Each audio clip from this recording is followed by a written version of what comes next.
Hello friends, రీసెంట్గా ఆర్సీబీకి and ఎల్ఎస్జీకి మధ్య match జరిగింది. ఈ మ్యాచ్ని మీరు ఎంతమంది చూశారు? అదేనండి, విరాట్ కోహ్లీ, గంభీర్ ఇంకా నవీన్ ఉల్ హక్ మధ్య ఫైట్ జరిగింది చూసారా? ఆ మ్యాచ్ నేను మాట్లాడుతుంది. నాకు తెలిసి మీరు ఈ మ్యాచ్ని చాలా మంది చూసే ఉంటారు అండ్ ఇన్ఫ్యాక్ట్ స్టేటస్ కూడా పెట్టుంటారు. కొంతమంది అయితే కోహ్లీని తిట్టినందుకు నవీన్ ఉల్ హక్ మీద పోస్టులు కూడా పెట్టుంటారు. ఇన్ఫ్యాక్ట్ చెప్పాలంటే చాలా మంది నవీన్ ఉల్ హక్ ఇన్స్టా పేజ్లోకి వెళ్ళిపోయి కామెంట్స్లో పచ్చిబుతులు కూడా తిట్టుంటారు. అవునా కదా? అండ్ అఫ్ కోర్స్ నాకు కూడా కోపం వచ్చింది అనుకోండి. కింగ్ కోహ్లీని ఎవరో బచ్చగాడు తిడతా ఉంటే మనం మాత్రం ఊరుకుంటావా? బేసిక్గా ఏంటంటే క్రికెట్ అంటే మనకి చాలా ఇష్టం. చెప్పాలంటే క్రికెట్ అన్నా క్రికెట్ ప్లేయర్స్ అన్నా మనకి చాలా అంటే చాలా పిచ్చి. గుడ్, క్రికెట్ని ఇంతలా అభిమానించడంలో ఎలాంటి తప్పు లేదు. కానీ మిగతా స్పోర్ట్స్ సంగతి ఏంటి? క్రికెట్లో మనకు వచ్చిన వరల్డ్ కప్ గురించి అందరికి గుర్తుంటుంది. కానీ రెజ్లింగ్లో మనకి ఎన్ని మెడల్స్ వచ్చాయో తెలుసా? నాకు తెలిసి వీడియో చూస్తున్న వాళ్ళలో చాలా మందికి తెలియకపోవచ్చు. ఇండియా రెజ్లింగ్లో మొత్తం 7 ఒలింపిక్ మెడల్స్ గెలుచుకుంది. అండ్ ఒలింపిక్ మెడల్ సాధించిన ఏకైక మహిళ సాక్షి మాలిక్. 2016 సమ్మర్ ఒలింపిక్స్లో సాక్షి మాలిక్ బ్రాంజ్ మెడల్ గెలుచుకుని చరిత్రను సృష్టించింది. సాక్షి మాలిక్ని చూసి చాలా మంది అమ్మాయిలు రెజ్లింగ్లోకి వస్తారని చెప్పి అందరూ అనుకున్నారు. కానీ ఇప్పుడు అది జరిగేలాగా లేదు. ఇండియాలో ఏ ఒక్క అమ్మాయి కూడా రెజ్లింగ్ వైపు అడుగులు వేసేలాగా లేదు. సో ఈ టాపిక్ ఏంటో మీరు చాలా మందికి అర్థమైపోయి ఉంటుంది. మీరు న్యూస్లో కానీ లేదా సోషల్ మీడియాలో కానీ చూసే ఉంటారు. మన నేషనల్ రెజ్లర్స్ అందరూ రోడ్డు మీదకి ఎక్కి ధర్నా చేస్తున్నారు. సో ఈ ధర్నా వెనకాల ఉన్న కారణం ఏంటి, అసలు ఏం జరిగింది, ఈ మొత్తం డీటెయిల్స్ అన్ని ఈ రోజు వీడియోలో మనం తెలుసుకుందాం. Let's get into the show.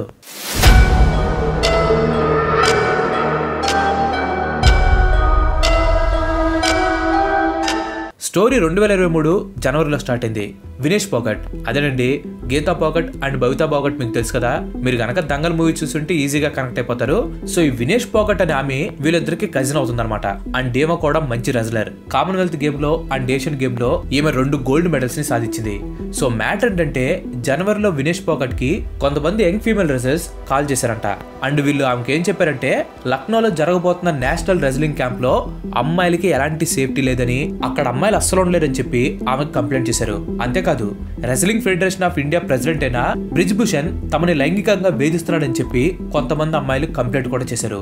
ఈ న్యూస్ బయటకు రావడంతో ప్రొటెస్ట్లు అనేవి స్టార్ట్ అయ్యాయి. చాలా మంది రెజ్లర్స్ ఆడ మగ తేడా లేకుండా ఈ ప్రొటెస్ట్ లో పాల్గొని న్యాయం జరగాలని చెప్పి డిమాండ్ చేశారు.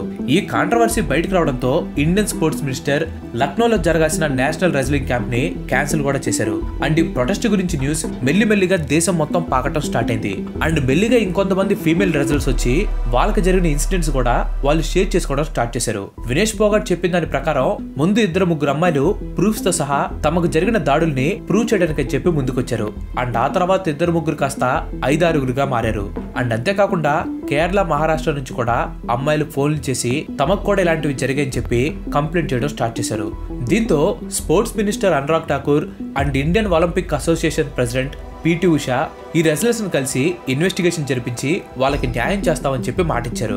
వీళ్ళే కాకుండా బబితా పోగట్, ఇందాక చెప్పాను కదా పోగట్ సిస్టర్స్ అని, వాళ్ళలో ఒక ఆవిడే ఈ బబితా పోగట్. అండ్ ఈమె వచ్చేసి one of the BJP leaders. So ఏం కూడా రెజ్లర్స్ కి సపోర్ట్ గా మాట్లాడింది. వాళ్ళకి న్యాయం జరిగేలా చేస్తానని చెప్పి ఆమె మాట కూడా ఇచ్చింది. సో ఇక్కడ మనకు క్లియర్ గా అర్థం అవుతుంది ఏంటంటే గవర్నమెంట్ మన రెజ్లర్స్ కి సపోర్ట్ గా నిలిచింది. అండ్ ఈ ఎలిగేషన్స్ వచ్చింది పవర్ లో ఉన్న ఎంపీ మీదైనా కానీ రియాక్ట్ అవటంలో మాత్రం మన గవర్నమెంట్ వెనకడుగలేదు. అండ్ ఎలిగేషన్స్ పడిన ఎంపీ పేరు వచ్చేసి బ్రిజ్ భూషణ్. ఇతని ఎంపీతో పాటు రెజ్లింగ్ ఫెడరేషన్ కి ప్రెసిడెంట్ కూడా. సో తనేం చెప్తున్నాడంటే తను ఎలాంటి తప్పు చేయలేదని, ఇవన్నీ ఫేక్ ఎలిగేషన్స్ అని, ఏ ఒక్క అమ్మాయి కూడా నేను తప్పు చేశానని చెప్పి ప్రూవ్ చేస్తే ఉరి శిక్షకు కూడా నేను రెడీ అని చెప్పి అతను గట్టిగా చెప్పుకుంటూ వచ్చాడు.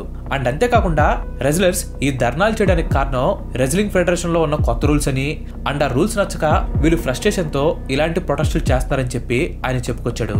అండ్ ఆయన చెప్పిన ఇంకో విషయం ఏంటంటే ఈ ప్రొటెస్ట్ వెనకాల ఒక పెద్ద బిజినెస్ మ్యాన్ ఉన్నాడంట. సో ఆ బిజినెస్ మ్యాన్ కంట్రోల్ లో ఉన్న కొంతమంది రెజ్లర్స్ అతను చెప్పిన మాటలు విని ఈ ప్రొటెస్ట్లన్నీ చేస్తున్నారంట. సో ఇదనమాట రెజ్లర్స్ చేసిన ప్రొటెస్ట్ కి ఎంపీ ఇచ్చిన కౌంటర్ స్టేట్మెంట్స్. సో వీళ్ళలో ఎవరు చెప్పేది నిజమో తెలుసుకోవడం కోసం స్పోర్ట్స్ మినిస్టర్ అయిన అనురాగ్ ఠాకూర్ గారు ఒక ఓవర్ సైట్ కమిటీని ఫామ్ చేశారు. అండ్ ఈ కమిటీ కేవలం 4 వారాల్లోనే ఇన్వెస్టిగేషన్ మొత్తాన్ని పూర్తి చేస్తుందని చెప్పి ఆయన చెప్పారు. సో ఇలా ఠాకూర్ హామీ ఇవ్వడంతో జనవరిలో రెజ్లర్స్ అందరూ ప్రొటెస్ట్ ని ఆపేశారు. అండ్ బ్రిజ్ భూషణ్ ని అతను పోస్ట్ లో నుంచి తీసేశారు. సో గవర్నమెంట్ ఫామ్ చేసిన ఈ ఓవర్ సైట్ కమిటీతో పాటు ఇండియన్ ఒలింపిక్ అసోసియేషన్ కూడా ఒక కమిటీని ఫామ్ చేసి దానికి మేరీ కామ్ ని హెడ్ గా పెట్టి ఇన్వెస్టిగేషన్ ని స్టార్ట్ చేశారు. సో ఇక్కడ వరకు వింటే అంతా బానే జరిగిందని చెప్పి అనిపిస్తుంది. మన రెజ్లర్ కి న్యాయం చేయడం కోసం గవర్నమెంట్ తో పాటు ఒలింపిక్ కమిటీ కూడా ముందుకొచ్చింది. బట్ ఆ తర్వాత ఏం జరిగింది? ఈ కమిటీ వచ్చేసి జనవరిలో ఫామ్ అయింది అండ్ 4 వారాల్లో రిజల్ట్ మీ ముందుకు వచ్చేసిందని చెప్పి అన్నారు. అలాంటిది ఇప్పుడు మే కూడా వచ్చేసింది. బట్ ఇప్పటి వరకు ఏం జరగలేదు. పైకి చూడటానికి మాత్రం గవర్నమెంట్ చాలా బాగా రియాక్ట్ అయినట్లు అనిపించింది. కానీ బాగా అబ్జర్వ్ చేస్తే గవర్నమెంట్ ఈ మ్యాటర్ ని కామ్ గా ఫుల్ స్టాప్ పెట్టాలని చెప్పి చూసింది. వినేష్ పోగట్ చెప్పిన దాని ప్రకారం ఈ స్పోర్ట్స్ మినిస్టర్ అనురాగ్ ఠాకూర్ ఎవరైతే ఉన్నారో అతని కమిటీని ఫామ్ చేయడానికి మెయిన్ రీజన్ వచ్చేసి ఈ ప్రొటెస్ట్ ని ఆపడానికి మాత్రమే. వినేష్ పోగట్ చెప్పడమే కాదు, డీప్ గా ఆలోచిస్తే మనకు కూడా ఇదే నిజం అని చెప్పి అనిపిస్తుంది. ఎప్పుడో జనవరిలో ప్రొటెస్టులు స్టార్ట్ చేస్తే కనీసం బ్రిజ్భూషణ్ మీద ఎఫ్ఐఆర్ కూడా ఫైల్ చేయలేదు. బ్రిజ్భూషణ్ ని పోస్ట్ నుంచి రిమూవ్ చేశారని చెప్పారు. కానీ తను మాత్రం రెజ్లింగ్ ఫెడరేషన్ కి ఇంకా ప్రెసిడెంట్ గా కంటిన్యూ అవుతూనే ఉన్నాడు. ప్రెసిడెంట్ తన టర్మ్ అయ్యేదాకా ఉంటానని చెప్పి నెక్స్ట్ ఎలక్షన్ లో నేను పార్టిసిపేట్ చేయనని చెప్పి ఆయన చెప్పాడంట. సో ఎందుకని గవర్నమెంట్ అతని పైన ఎలాంటి యాక్షన్ తీసుకోలేదు? అసలు ఈ బ్రిజ్భూషణ్ సింగ్ ఎవరు అనేది ఇప్పుడు చూద్దాం. ఈ విషయం గురించి తెలుసుకునే ముందు ఇంతవరకు ఈ వీడియో చూసారంటే ఈ వీడియో మీకు నచ్చిందని అనుకుంటున్నాను. మీకు గనుక నచ్చినట్లయితే ఈ వీడియోని ఖచ్చితంగా లైక్ చేయండి. అండ్ అలాగే మీరు మన ఛానల్కి ఎంతవరకు కనుక సబ్స్క్రైబ్ అవ్వనట్లయితే మన ఛానల్కి తప్పకుండా సబ్స్క్రైబ్ అయ్యి పక్కనే ఉన్న గంటని ఆల్ ఆప్షన్లో పెట్టుకోండి. ఆల్రెడీ లైక్ చేసి షేర్ చేసి సబ్స్క్రైబ్ చేసిన వారికి చాలా చాలా థ్యాంక్స్. మామూలుగా అయితే కొంతమంది లీడర్స్ ఒక పార్టీలోకి వచ్చిన తర్వాత పవర్ఫుల్ గా మారుతూ ఉంటారు. కానీ బ్రిజ్భూషణ్ మాత్రం అలా కాదు. తను పవర్ఫుల్ కాబట్టే బీజేపీలో తను ఎంపీ సీట్ ని సంపాదించుకున్నాడు. ఈ బ్రిజ్భూషణ్ సింగ్ లక్నోలోని గోండా ఏరియా నుంచి 6 సార్లు ఎంపీగా గెలిచాడు. ఆంధ్రప్రదేశ్ లో మీకు స్టువర్ట్పురం గురించి ఐడియా ఉందా? అంటే ప్రజెంట్ కాదనుకోండి, ఒకప్పుడు. సో సేమ్ అలాంటి ఏరియానే ఈ గోండా ఏరియా కూడా. సో ఇలాంటి ఏరియా నుంచి వచ్చిన ఇతను ఎంత స్ట్రాంగ్ అంటే అక్కడ పోటీ చేయడానికి ఇతనికి పార్టీతో సంబంధం లేదు. అతను ఏ పార్టీ సింబల్ పెట్టుకొని నిలబడినా కానీ అతనే గెలుస్తాడు. ఈ విషయం నేను చెప్తుంది కాదు, ఇండియన్ ఎక్స్ప్రెస్ కి ఇచ్చిన ఒక ఇంటర్వ్యూలో తను క్లియర్ గా చెప్పాడు. పార్టీకి నేను అవసరం కానీ నాకు పార్టీ అవసరం లేదని చెప్పి తను క్లియర్ గా చెప్పాడు. ఇంకో మైండ్ పోయే విషయం ఏంటంటే ఒక నేషనల్ టీవీకి ఇచ్చిన ఇంటర్వ్యూలో తను ఒక హత్య చేసినట్లు కూడా అతను ఓపెన్ గా ఒప్పుకున్నాడు. ఇలా హత్య చేసినా కూడా అతను ఎంపీగా కొనసాగుతూనే ఉన్నాడు. బాబ్రీ మసీద్ కూల్చిన ఇన్సిడెంట్ లో బ్రిజ్భూషణ్ ప్రైమ్ సస్పెక్ట్ అయినా కూడా అతని మీద ఎలాంటి యాక్షన్ తీసుకోలేదు.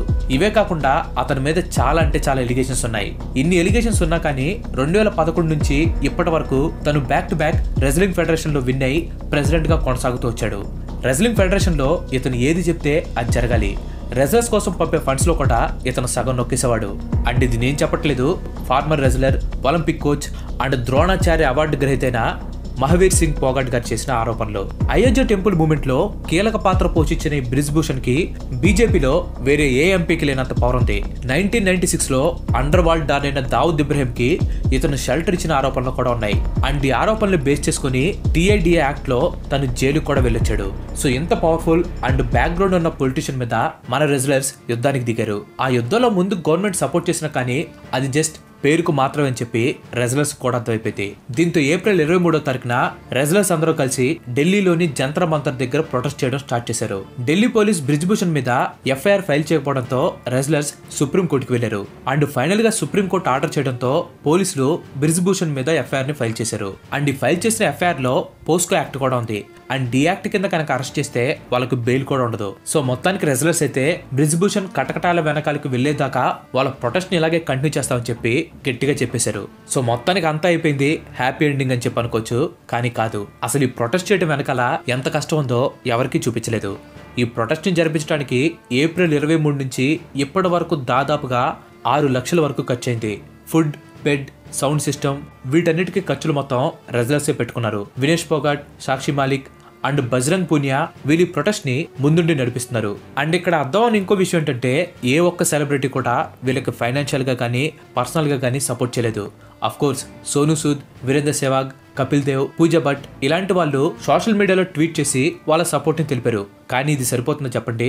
ఒకసారి మీరే ఆలోచించండి. ఒలింపిక్ మెడల్ గెలిచిన తర్వాత వాళ్ళకి ఏ రేంజ్ లో సన్మానం చేస్తారు అండ్ ప్రతి స్టేట్ వాళ్ళకి అవార్డ్స్ ఇచ్చి బాగా సపోర్ట్ చేస్తారు. మరి అలాంటి అథ్లెట్స్ న్యాయం కోసం పోరాడేటప్పుడు ఏ ఒక్కరు కూడా ముందుకు వచ్చి ఎందుకు సపోర్ట్ చేయరు? క్రికెట్ అంటే మనకి చాలా ఇష్టం, అది నేను కూడా ఒప్పుకుంటాను. కోహ్లీ గంభీర్, కోహ్లీ నవీన్ ఉల్-హక్ వీళ్ళ గొడవ జస్ట్ ఒక కాంపిటేటివ్ స్పిరిట్ లో జరిగింది. వీళ్ళ గొడవ జరగకముందు రెజ్లింగ్ కాంట్రవర్సీ ట్రెండింగ్ లో ఉంది. ఎప్పుడైతే ఆర్సీబీ LSC మ్యాచ్ జరిగిందో ఆ మ్యాచ్ లో జరిగిన గొడవ ఏదైతే ఉందో అది ట్రెండింగ్ లోకి వెళ్ళిపోయింది. అంటే ఇక్కడ న్యాయం కంటే ఎంటర్టైన్మెంట్కే మనం ఎక్కువ ప్రయారిటీ ఇస్తున్నాం. ఇప్పుడు మనం అందరం వెళ్ళి జంతర్ మంతర్ దగ్గర ప్రొటెస్ట్ చేయాలని చెప్పి నేను అంటలేదు, కానీ ఒకసారి ఆలోచించండి, ఇప్పుడిప్పుడే మన దేశంలో అమ్మాయిలు స్పోర్ట్స్ ఆడటానికి చాలా స్వతంత్రంగా ముందుకొస్తున్నారు. అలాంటి టైంలో ఇలాంటి ఇన్సిడెంట్ జరిగింది. రేపు ఎప్పుడైనా మీ సిస్టర్ కానివ్వండి, డాటర్ కానివ్వండి, లేదా ఫ్రెండ్ కానివ్వండి మీ దగ్గరకు వచ్చి నేను రెజ్లర్ అవుతానని చెప్పి అందరనుకోండి, మీరు ఎంకరేజ్ చేస్తారా? మీ మనసులో ఖచ్చితంగా ఇన్సిడెంట్ అలా ముద్రపడిపోయి ఉంటుందా?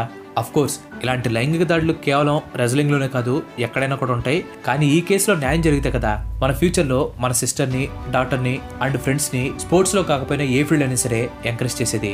సో మీ దగ్గర ట్విట్టర్ అకౌంట్ ఉంటే వెంటనే ఓపెన్ చేసి #support Indian wrestlers అని చెప్పేసి పోస్ట్ చేయండి. ఇన్ కేస్ మీ దగ్గర ట్విట్టర్ అకౌంట్ లేకపోయినా కానీ డౌన్లోడ్ చేసుకుని పోస్ట్ చేయండి, తప్పలేదు. అండ్ ఇంకో విషయం ఏంటంటే ఈ సంవత్సరంలోనే ఒలింపిక్ క్వాలిఫైర్స్ జరుగుతుంది. నెక్స్ట్ ఇయర్ ఒలింపిక్స్ అప్పుడు వచ్చి మెడల్స్ రావు అని చెప్పి గొడవ చేయాలనుకుంటే మాత్రం ప్రెసెంట్ ఇప్పుడు జరుగుతున్న గొడవకు సపోర్ట్ చేయండి. అలా చేస్తేనే మీకు ఈ మెడల్స్ గురించి క్వశ్చన్ చేసే రైట్ ఉంటుంది. Thanks for watching. ఈ వీడియో కనుక మీకు నచ్చినట్లయితే లైక్ చేయండి, షేర్ చేయండి. అండ్ అలాగే మన నెక్స్ట్ ఎపిసోడ్ మిస్ కావద్దు అనుకుంటే మన ఛానల్కి తప్పకుండా సబ్స్క్రైబ్ అవ్వండి. ఇంకో మంచి ఎపిసోడ్తో మళ్ళీ కలుద్దాం. Till then bye bye, have a nice day.